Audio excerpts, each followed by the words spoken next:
Okie doke. All right, am I good to go, Holly? I believe so. Okay, awesome. Well, hi everyone. My name is Mo Lucci. I am a pediatric emergency physician at Children's Wisconsin. I am a part of the Region 5 for Kids Disaster Consortium, and today we're going to be discussing pediatric reunification. This is a 5-module series that breaks up the components of pediatric reunification and how to develop a reunification plan for hospital systems. These educational modules are brought to you by Region 5 for Kids Disaster Consortium and in collaboration with the Pediatric Pandemic Network. Each of these modules are about 15 to 20 minutes in length and will be followed by a 10-minute Q&A and discussion regarding the topic at hand.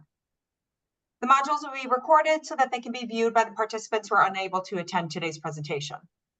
I will be leading the educational module, and you will have a different presenter from a different hospital system leading each of these subsequent modules. Next slide. Okay. So today's topic will be registration, intake, tracking, and definitive identification. So let's start with a general overview. Family reunification is an important piece of disaster medicine and is essential for pediatric preparedness. Yet it is often an afterthought in the planning process.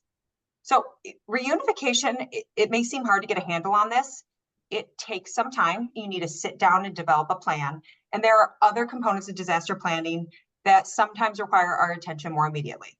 So what happens is reunification is pushed to the side at times. And we keep saying we'll do it later.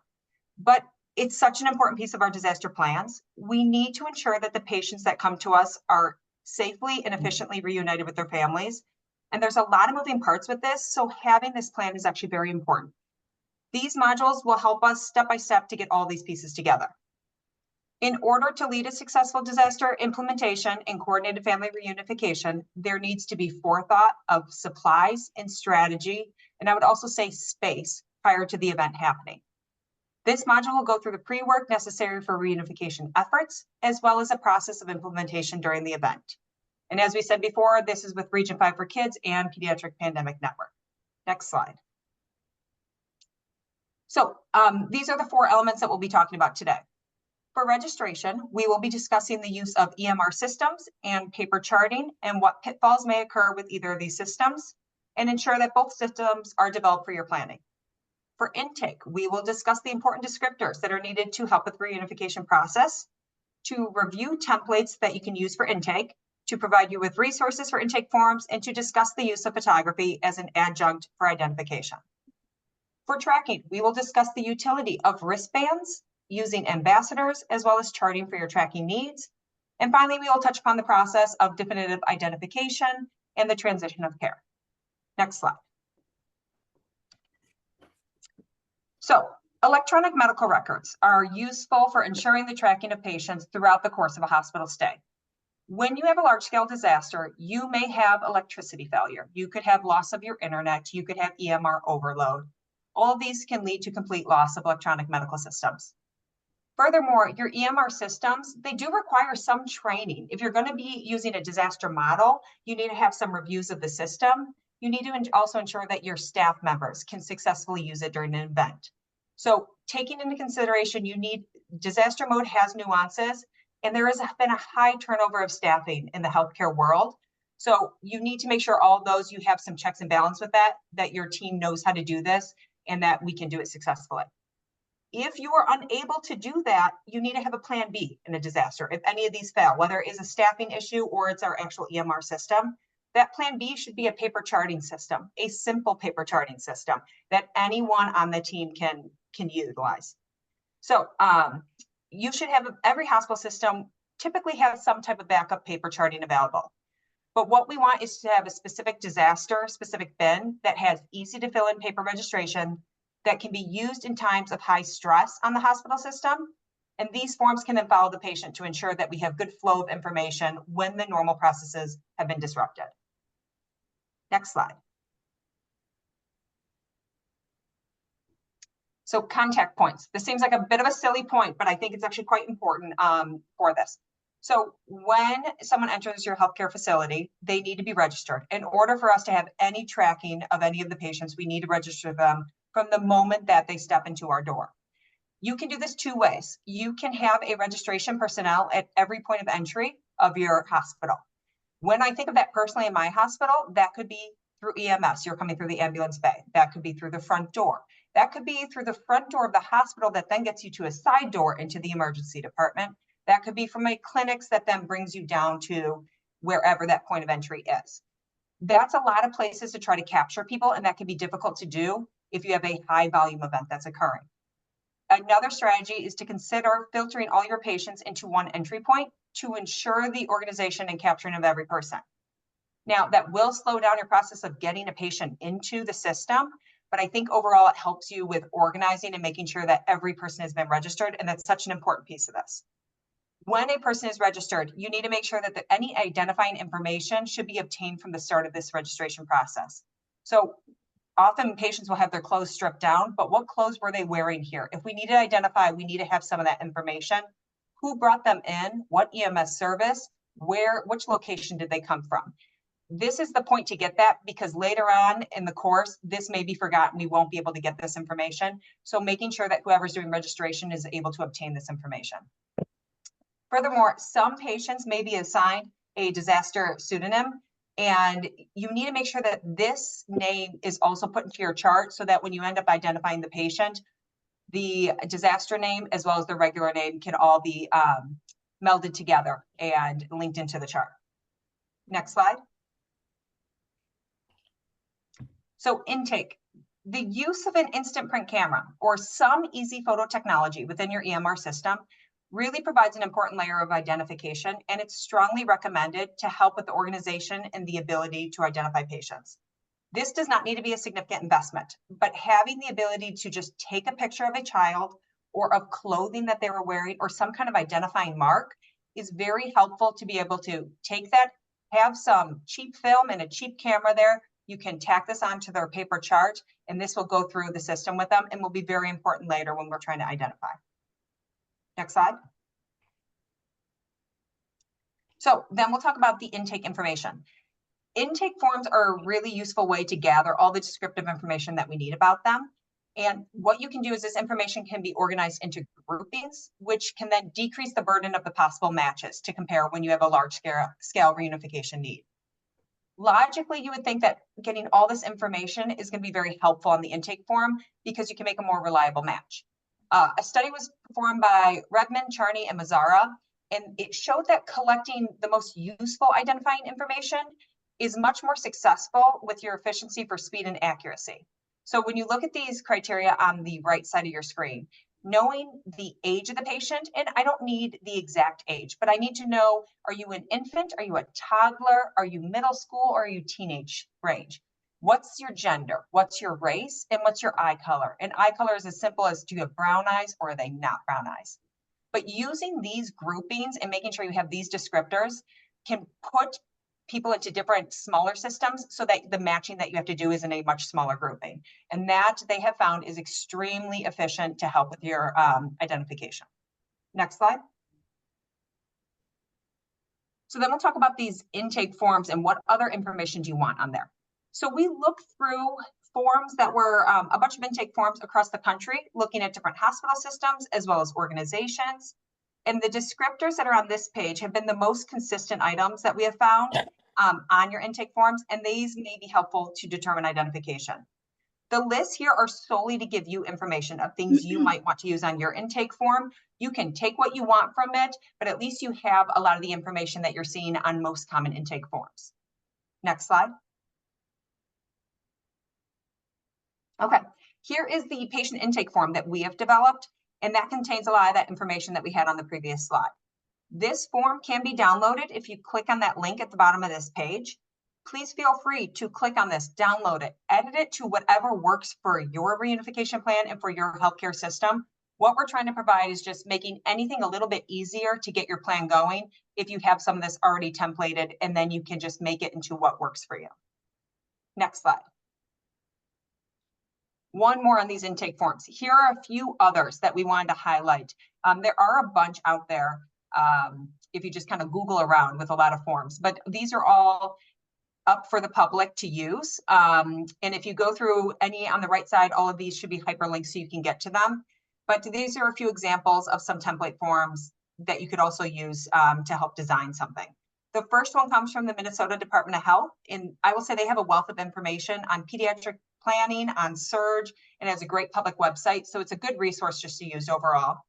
The second one comes from Utah's Primary Children's Hospital, which also has a really great template form to build on. And then the one in the back is from the Coyote campaign.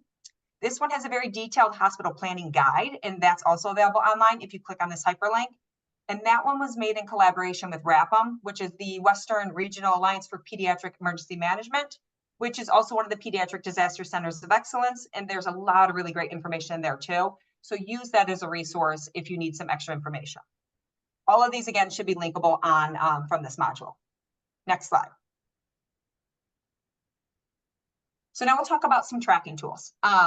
There needs to be a way of keeping track of these unaccompanied and unidentified children as they're moving through the healthcare system.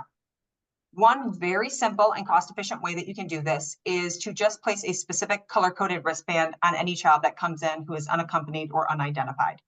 Think of this like your fall risk patients that you use, where everyone kind of knows what that color is. It has it on there. If you have a wristband like that, it's just an easy to visualize to alert people if you see a child and there's no one else really around them. Furthermore, if your facility has the capacity, using patient ambassadors assigned to each patient is a really helpful way to track and care for a child during this time frame. So at our facility, we use our family services. That includes social work, chaplain services, interpreter services, and hospital ambassadors. And this provides us this extra layer of organization and safety for the children during what's a chaotic event. This may be difficult depending on the size of your hospital and what resources you have. But if you have the capacity for it, this is a really useful thing to have for the patients. Using your EMR system can be another way to track patients.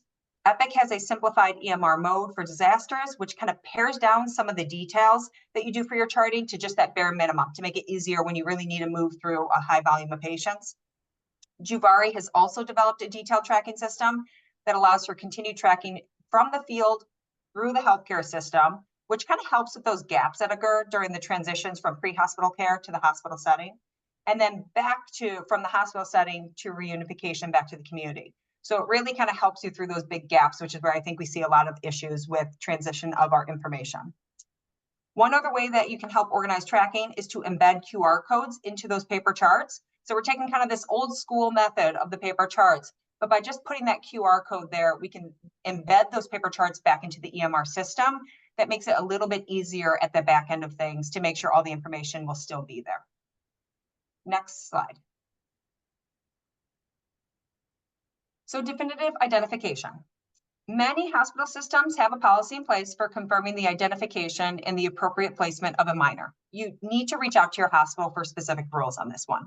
So you will likely need to ensure that your legal and/or your risk teams are involved with the definitive identification, and that you have a plan in place for what criteria needs to be met for this.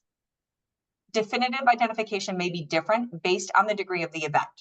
So for example, if you have a large scale event, you may have a typical procedure for identifying a child, and that may not be feasible anymore. If you have lost your internet access and can't get to resources that would give you some information on why a child is yours or is someone else's, if the guardians have no legal identification because of what happened with the event, they are unable to get any IDs on them or for their minors.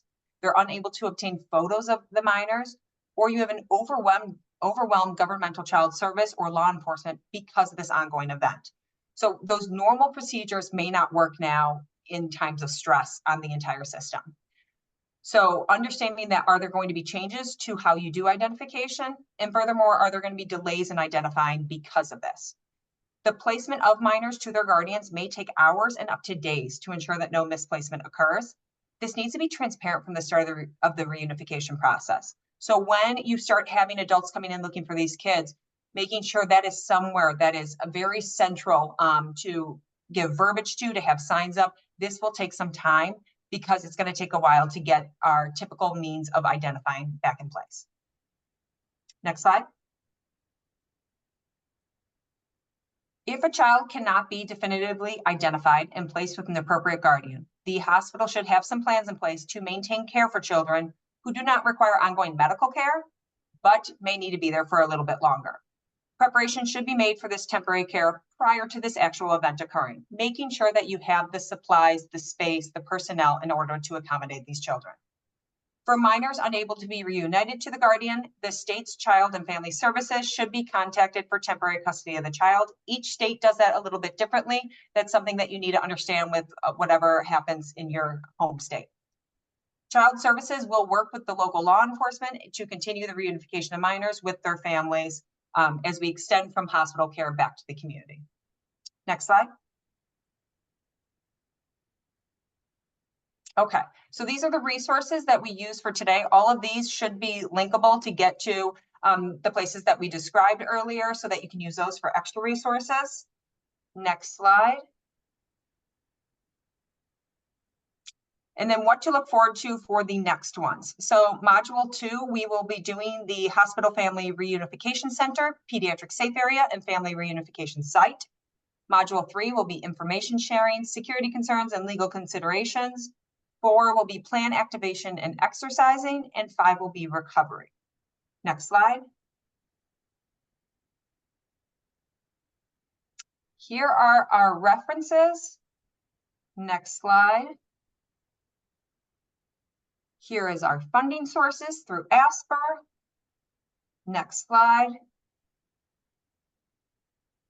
And then MOC credits. So just so you are aware, if you participate in MOC, we do have Part 4 points that are a part of this project. There's a few requirements for this, but most of them just involve participating in these modules. If you are a part of Region 5 for Kids, someone from your hospital has already submitted a reunification plan from the hospital, and that is a part of this, is to submit that plan. Some of these are very detailed and formalized, others are less robust. We do not care about the current state of your plans, but knowing where you started from. You then need to participate in in all of these 5 educational modules, whether during the live viewing or later on. And then at the end of the modules, you'll be doing a post survey, as well as doing a larger post survey at the end of module 5.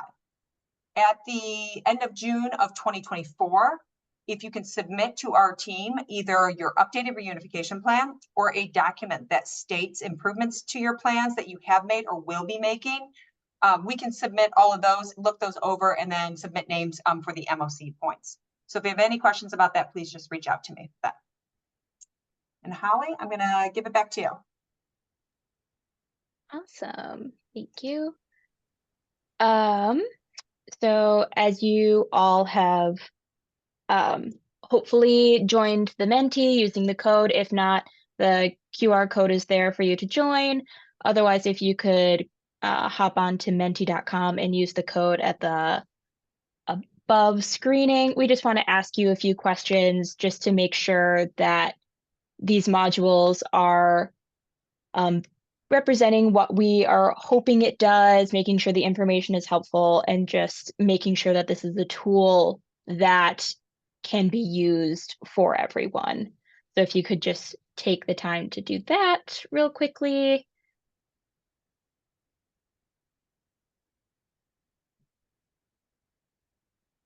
So far, it looks like we're doing pretty good. I'm pretty happy.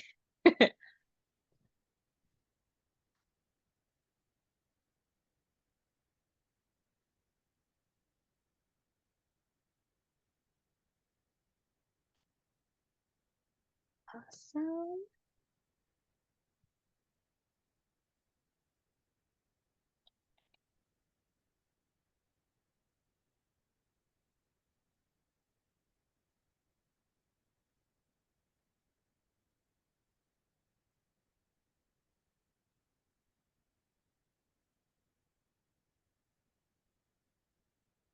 Great.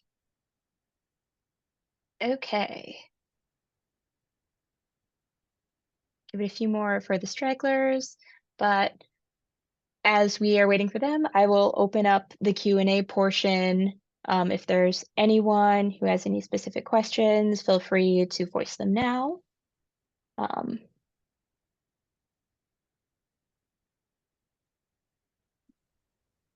we speak? Of course. Oh, hi. Go for it. Hello. This was wonderful. Thank you for doing this. Regina from Rainbow Babies and Children's. As you were doing your research and looking at different reunification plans from different hospitals, did you find like a huge difference in how different hospitals were handling things? Or was there, a lot of similarities? What did you think? Regina, I would say by the way, it's nice to actually meet you. Hi. I would say the ones that are out there to the public viewing are all pretty similar. And I think those are ones that are actually quite robust that are out there. And so that's why I'm seeing a lot of the same information. What we don't see is all the in-between, which I think is where a lot of us live, is the in-between areas. But those aren't being made public for everyone. And so I just see these really well done ones that all have a lot of the same information. Some have multiple pages. I find that when I'm looking through it to be, oh gosh, how are we going to get multiple pages with that? And I think that's something I learned through this, to simplify and make it as concise as possible. Because if you're having multiple patients coming in, I can't do 4 pages of Right. intake. And so that's the one big takeaway I've seen with it. Thank you.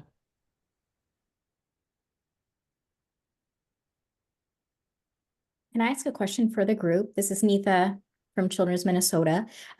For those of you that answer the question, can someone tell us what is it that you would love to see in our presentations and that didn't meet your expectations, so that we would know moving forward that we could add into our presentations and modules for the rest of the year?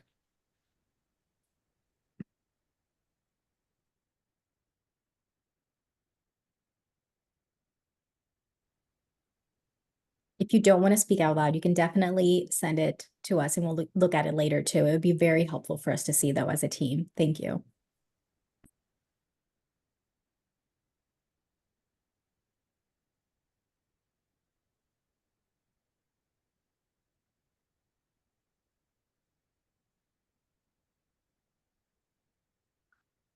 Anyone else?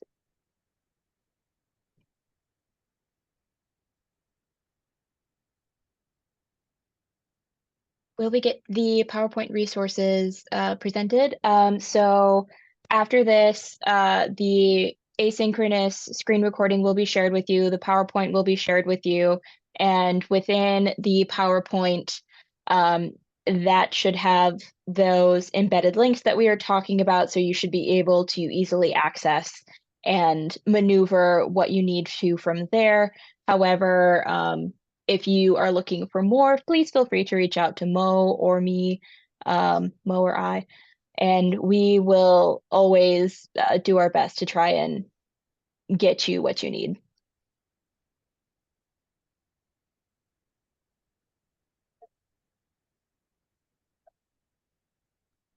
Okay, if that is all, I will end the screen recording.